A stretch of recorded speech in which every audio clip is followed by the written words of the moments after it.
This is the Dane Elec Z pen. I thought I'd go over a few of the finer points that maybe wouldn't come over perfectly in the written review.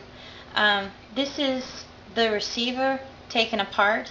I mentioned in my written review that the battery that came with my receiver, it's a single AAA, was pretty much dead on arrival. So I had to open this up, and it's actually really simple to just put a new battery in, and so I'll put it back together. This receiver face snaps on, and then there's 4 screws back here that I'll just real quick throw in, and I could have sent it back to the seller to get a new one that hopefully didn't have a flat battery, but I think it's good to know how to change it, because even your best rechargeable battery isn't going to last for forever. So it's pretty simple. Just I'll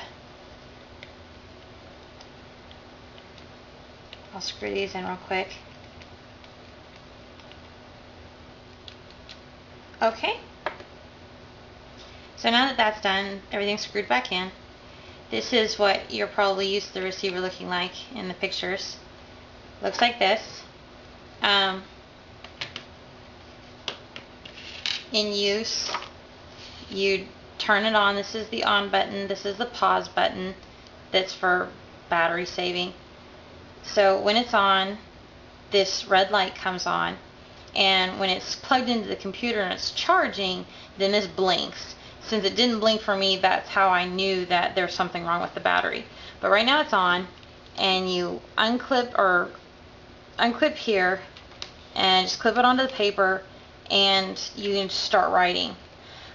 What tells it that you're at the end of a page and to turn over is the act of unclipping it. And then whenever you reclip, it realizes, oh, I'm on another page now. If you forget to unclip at the end of a page, like for instance, if you just have it sitting out here, it'll read what you write out here, but when I turn the page, which I did this by accident, it doesn't realize that I've gone to a new page. So in its mind, I'm still on the same page, and I'm just writing over everything I just wrote again. So don't do that. That's a problem. Once you're flipping over the page, make sure you remember to do the unclipping process. This is the pen itself. Down here is the battery case. You unscrew this, and it's got 2 little wash batteries that you can get in just about any kind of superstore. And the version I bought had 2 extras with them. So that was nice. Unscrew back on, and here, this is the pen head itself, and this is a mini ballpoint pen refill that are, I guess, apparently quite common. I bought several different kinds, and some even here on Amazon. The best way to get this out, honestly, for me, was to just very gently grip this tip with my teeth and pull. You're probably supposed to use needle nose pliers or whatever, but once you pull it out like that, you've got, these are the ones I bought on Amazon, and you can just slip them back in with your finger.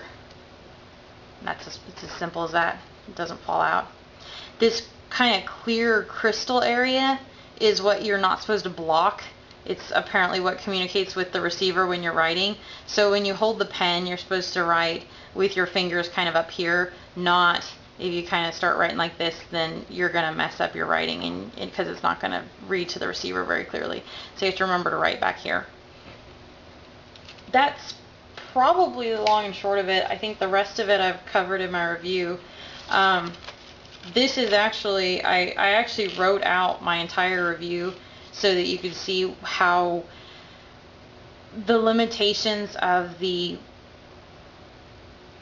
text parser, but this is literally the entire review that's with this video that's written out, and it's, you probably can't see it too well in the video, but it's 1, 2, 3,